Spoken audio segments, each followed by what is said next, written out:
bemorlarimiz bitta narsani iltimos qilgan bo'lar edim. Og'riq boshlandi. Bir marta lechini olib ko'rdi, u poliklinikada bo'lsin yokida shu nevropatologda bo'lsin, tekshiruv buyursalar borishlari kerak. Borishlari kerak. Mana men nevrojarrohman. Menga keladigan bemorlarda aksariyatida nevrologik defitsit, ya'ni nevrologik kamchilik, asorat o'zi jiddiylashib ketgan bo'ladi. Bular nima? Bemorning oyog'ini harakatidagi kamchilik. Oyoqni to'g'ri bosa olmaydi joyiga. Yo deylik, oyog'iga tapichka kiysa, tapichka tushib qoladi. Ikkinchisi, doktor oyog'im ozib ketdi deydi. Bittasi ozib ketdi deydi. Shunday bemorlarimizni ko'pchiligi qon tomir mutaxassisiga borib yuradi. Yonmasam tabobat, silab davolab qo'yish, hijoma qilish, shunga o'xshagan narsalar bilan vaqtini o'tkazib qo'ygan. Barmoqdan osish yo ko'p mana bu video nimalarda ko'rib qolamiz. Urush bor ham. Urush.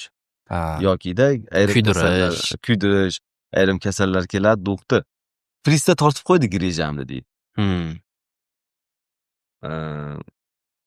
Qadrli kuzatuvchilar, muxlislar, vatandoshlar, grija, shpristlar tortib oladigan suyuq narsa emas.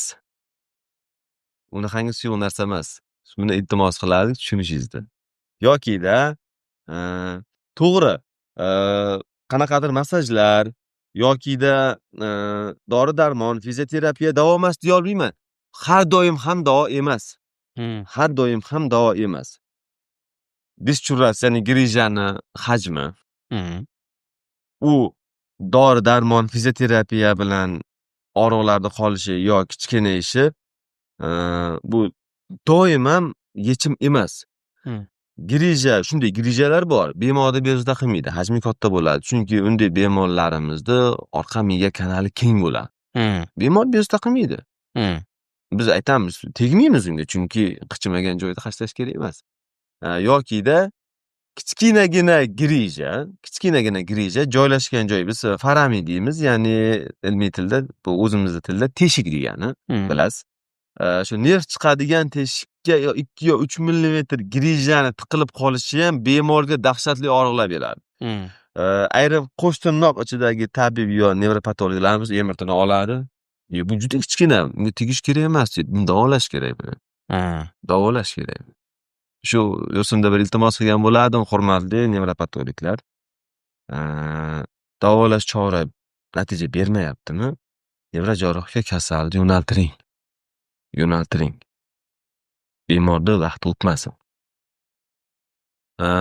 Endi gap boshlanib qoldi, Jamolxon. Men o'zimda bo'lgan ko'p holatlar, bir ikkita uchtasini aytib beraman. Bizga eng ko'p beriladigan savol. Bemor keldi, MRTni ko'rdik. Amaki, xola, kelinoyi, aka, opa. Sizda grijangiz operatsiya qilib olib tashlanadigan. Olib tashlanadigan. Doktor dedi, operatsiyasiz davolash iloji bormi deydi. Mengacha davolanib ko'rdingizmi? Ha, juda ko'p bormagan joyim qolmadi. U bu sanab tashlaydi. Hammasini sanab tashlaydi. Mana borib ko'ribsiz. Iltimos oldirib tashlang. Doktor deydi. Qo'shnimni ammasini, xolasini pochchasi deydi. Grijasini oldirgan ekan, nogiron bu bir joyda yotib qolibdi. Qadrli kuzatuvchilar, hamma beldagi operatsiya ham grija emas. Belda dardi juda ko'p. Keyin bizda ko'p bemorlarimiz oxirgi vaziyatda borganliklari uchun, ya'ni nerv ishdan chiqib bo'lganliklari uchun operatsiyadan so'ng ham natija bo'lmaydi. Shunda men aytaman. Asoratlar hali bo'lmasdan oldirib tashlang. Ko'p kasallarimiz aytadi. Hali bizni kabinetimizdan chiqib ketmasdan turib, buni tirikchiligi shu-da deydi. Bu operatsiya deydi-da, bu ham bola chaqasini boqish kerak deydi. Operatsiya qilish kerak deb, bu operatsiya tirikchiligi shu. Aytadi. Shunda men aytaman. Yo'q, operatsiya qildirsiz, menga emas, ko'proq o'zingizga foyda. Ming afsuski, biz maslahat qilamiz deydi. U mendan boshqa nevrojarrohlarda ham bor. Mana o'zingiz ham travmatolog, xirurgsiz, ko'p bilasiz. Maslahat qilamiz deydi. 6 oydan keyin kelishadi. 6 oy avval oyog'ida yurib kelgan bemor yo qo'ltiq tayoqda yo kolyaskada yoki katarkada keladi. Ana endi operatsiya qilib ber deydi. Endi operatsiya qilib ber. Operatsiya qilaveramiz, lekin 10 marta operatsiya qilsak ham endi o'lgan nerv o'z ish faoliyatini qayta tiklamaydi. Ular xohlagan rezultat bo'lmaydi. Bo'lmaydi, yo'q. Ular 100% rezultat xohlaydi har doim. Albatta, Bemorlar shunaqa. albatta. Afsuski, u natija bo'lmaydi. Bo'lmaydi, yo'q. Shunday shunaqangi bemorlarimiz bor. Yana ko'p beriladigan savol, garantiya berasizmi deydi. Manda ham bo'ladi. Bo'ladi, a? Bo'ladi. Garantiya berasizmi? Keyin men aytaman. Uzr. Siz olib kelib turgan inson, sizni onangiz. Men boshqa ona tug'ib bera olmayman xuddi shunaqa sizga. Yo ayolingiz onasi boshqa tug'ib bera olmaydi. Agar men telefon ustida bo'lib yo kompyuter ustida bo'lsam, olib kelsangiz, garantiya beraman deydi. Ha, doktor deydi. Hindistonliklar konsultatsiyasiga kirgandik. Garantiya beraman deyapti-ku. Ular berishaveradi. Nimaga xo'may berishadi bilmayman, lekin berishaveradi ular. Uni topolmasdan keyin qayt. Ha, xuddi shunaqa. O'shanda hech qaysi doktor, meni fikrim, mana bu bemor cho'loq bo'lib qolsin, nogiron bo'lib qolsin deb operatsiyaga kirmaydi. Biz eng ko'p shu kasbimizga yomon nima deydi, tushunchaga ega bo'lish ham bemorlarimizni o'z vaqtida kelmasligi deb o'ylayman. Shunaqa asoratlar o'ta rivojlangan paytda kelishadi. Shu yo'sinda aytib o'tishim kerak, menda ham bu holat ko'p bo'ladi. Ayniqsa mana hozirgina aytib o'tganim medial miya orqa ildizi uzilishi.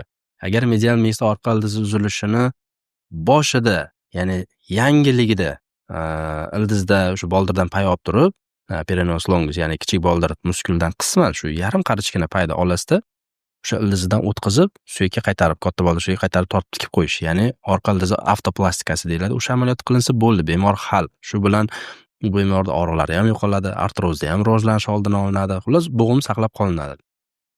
Bizda nima bo'ladi? Ildiz uzilgan. Ko'pchilik u ildiz uzilishi hatto nimaligini ham bilmaydi. Doktorlarimiz, travmatologlarimiz ildiz uzilgan MRTda ko'rishni ham bilishmaydi, to'g'risi. Keyin bemorda blokada, shu konservativ lecheniya bilan dori-darmon bilan oyirishadi, artroz rivojlanadi o'zi. Artroz rivojlangandan keyin o'zi osteotomiya, ya'ni yuqori tibbiy osteotomiya, ya'ni oyoqda o'q qiyshayib qoladi, uni to'g'irlash kerak bo'ladi. O'shanaqa desak, yo'q, unga ham ko'nishmaydi. Ya'ni kim qanday ko'nishmaydi? Biz meni oldimga kelishadi, men osteotomiya deyman, boshqa travmatologga borishadi. Yo'q, sizga hech qanaqa unaqa operatsiya kerak emas, sizga mana dori kerak, mana blokada kerak, yuraverasiz. Yana o'sha charxpali aylanadi-da, birovlar bitta aylanib turib, keyin birovlar endi protez olib kelishadi. Endi solishtiring. Boshida jichchagina yarim qarichgina o'zini payi bilan bitib ketadigan narsa endi butun boshli bo'g'imda almashtirish bilan tugayapti. Boshida to'g'risi gap $1000 bilan 12-13 million bilan bitadigan ish endi 45 million bilan bitadigan darajaga kelyapti. Bu ham sun'iy bo'g'im, yerga o'tirib tura olmaydi. To'g'ri, yotib qolgan bemorni xatyab yurg'izib beradi endi protez. Lekin u bemor 50 yoshli ayol edi. Endi protez qo'yadingiz. U bironta to'y hashamga borib yer dasturxonga o'tira olmaydi. Hojatga o'tira olmaydi. Hamma joyda stul, unitaz. Oyoq 90 gradusdan avvalga o'tkazilmaydi, chunki u faqat yurish uchun mo'ljallangan. Dunyo bo'yicha hali yerga o'tirib turish funksiyasini beradigan darajadagi mukammal endoprotez chiqmagan. Yo'q. Mana shu o'rinda biz o'zimizni ham, travmatolog ortopedlarimizni ham saviyasini oshirish kerak.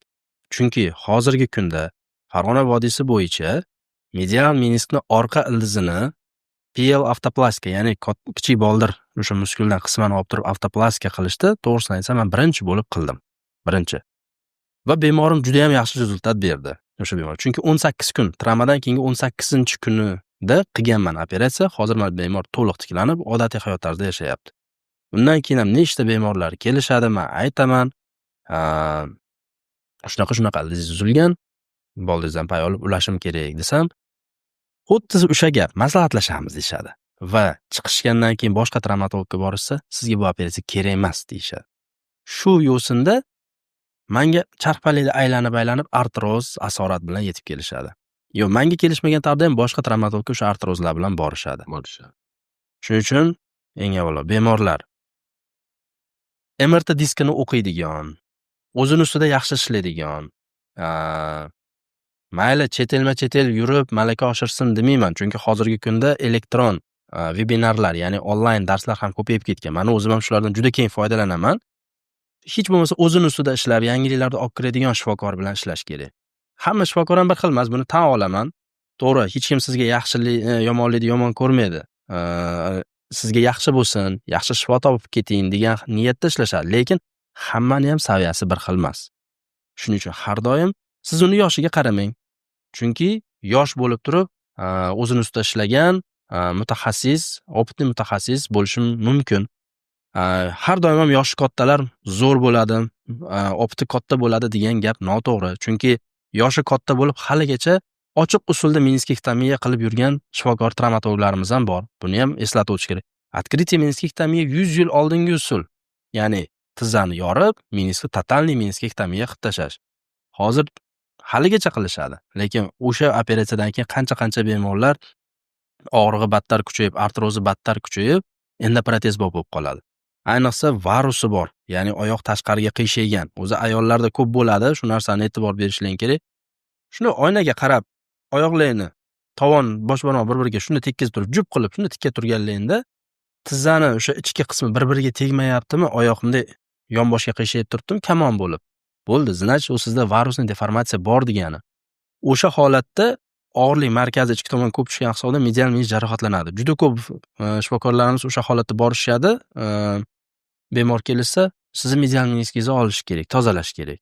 Ha, bo'pti, olding. Undan keyin nima qilasan? Undan keyin gormon blokada, fizlecheniya, konservativ, ya'ni dori-darmon bilan davolash. 2-3 yil oyoratda, 5 yil oyoratda, undan keyin endoprotez. Hurmatli shifokorlar, travmatologlar, bemorlar, varusni deformatsiya, ya'ni oyoq tashqariga qiyshayishini yuqori tibial osteotomiya qilib to'g'rilab qo'ying, oyoqda o'qini to'g'rilab qo'ying, o'sha bemor endoprotezga bormaydi yoki borsa ham kamida bir 15-20 yil o'sha vaqt soati yetib kelganda boradi. Siz bemorga tizza bo'g'imini ancha yil saqlab qolib bergan bo'lasiz. Endoprotez qo'yib, misol uchun to'g'ri, mayli, xursand bo'ladi, og'riqlari yo'qoladi. Lekin uni reviziyasini ham o'ylash kerak. Endoprotezni qo'yganingizdan keyin har doim bitta endoprotez qo'ydingizmi, o'sha endoprotez reviziyasini ham o'ylab qo'ying.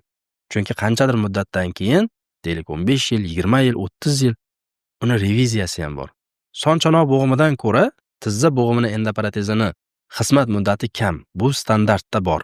Hamma joyda yozilgan. Son chanoq bo'g'imidan ko'ra tizza bo'g'imi kamroq xizmat qiladi. Bunga sabab nima deb o'ylaysiz? Sabab son chanoq bo'g'imiga endoprotez qo'yganingizda suyaklar chanoqdagi o'sha vertложная впадина deymiz, etdagi suyak ham qattiq. Ba'da son suyagini o'sha большой vertebral vertelga qoqib qo'yasiz, noshka qismini, sonni endoprotezning noshkasini, oyoqchasini. Ikkalasi ham kortikalniy baquvvat suyaklar. Haligi mustahkamlik o'ta yuqori. Bu yerda gap suyakning mustahkamligida. Son suyagiga endoprotez tizza bo'g'imiga endoprotez qo'yganingizda, son suyagini ham o'sha distal qismi va katta boldir suyagini ham proksimal qismi, ya'ni o'sha uchma-uch qismlari, o'sha 3 qismlarda bo'g'im yuzasiga yaqin qismlarida suyak gubchitay bo'ladi, ya'ni po'kakka o'xshagan bo'ladi. Tashqarisi вроде qattiq, lekin ichi po'k bo'ladi. Shuni hisobidan protez po'k joyga ko'p tayanadi, kortikaldan ko'ra po'k joyga ko'p tayanadi va u tez aseptiskiy расшатывание deyiladi, ya'ni joydan tez ko'chishiga olib keladi. Yo son suyagidagi qismi yoki katta boldir suyagidagi qismi. To'g'ri, u sement bilan, kosnet sement, ya'ni suyak sementi bilan birga yopishtiriladi, lekin u ham baribir prочностьni qanchadir muddatdan keyin suyak bilan birga bog'lanish, ya'ni aloqasini, svязкасini baribir yo'qotadi va u aseptiskiy расшатывание bo'lgandan keyin liqillab luft berib, oxiri o'sha yerda kanalni kengaytiradi, suyakda kuchli og'riq bo'ladi va uni olib tashlagandan keyin reviziyani endi o'ylaydi, minus tomonlarini. Revizyonniy endoprotez birinchi o'rinda stoyimizda, ya'ni narxi jihatidan anchagina qimmat bo'ladi, chem birinchi endoprotezdan. Hozirgi kunda misol men Max Freedom degan kompaniyanikini qo'yaman. $2250 tursa, xuddi shu kompaniyani yoki boshqa kompaniyani revizion, ya'ni вторичный endoprotezni olib keladigan bo'lsam, minimum $5000 bo'lmasam $7000-8000 bo'ladi. Minimum bu hisoblab aytyapman. Xizmatimni ham shunga yarasha olaman. Первичный endoprotezga, ya'ni birlamchi endoprotezga o'rtacha klinik xarajatlarim 13-14 million so'm chiqsa, revizionniga shundan kamida 2-3 barobar ko'p olaman. Nimaga? Chunki uni mehnati ham shunga yarasha, revizion endoprotezda. Bo'pti, mayli. Narx mehnatdan tashqari yana. U birinchi qo'yilgan endoprotez qimillab qoldi. Uni olib tashladim. O'rniga endi bir qarish temiri bor, revizionni noshkali endoprotez qoqishim kerak. Yana qo'shimcha travma bemor uchun u narsa. Xo'p, revizionni endoprotez ham vechniy emas. Bo'pti, shuncha pulga olib qo'ydingiz, shuncha qiynalib qo'ydingiz, lekin u ham vechniy emas. Shuning uchun eng maqbul yechim o'z vaqtida, qarang, yarim qarichkina pay bilan boshida bitib ketadigan narsa qanaqangi katta operatsiyalarga, qanaqangi katta summalarga aylanib ketyapti. Shuning uchun vaqtida yaxshi mutaxassisga murojaat qilishganda edi shu bemorlarimiz. To'g'ri, misol maslahat berilganda va shu to'g'ri operatsiyani qilinganda juda ham katta muammolarni oldini olgan bo'lardik.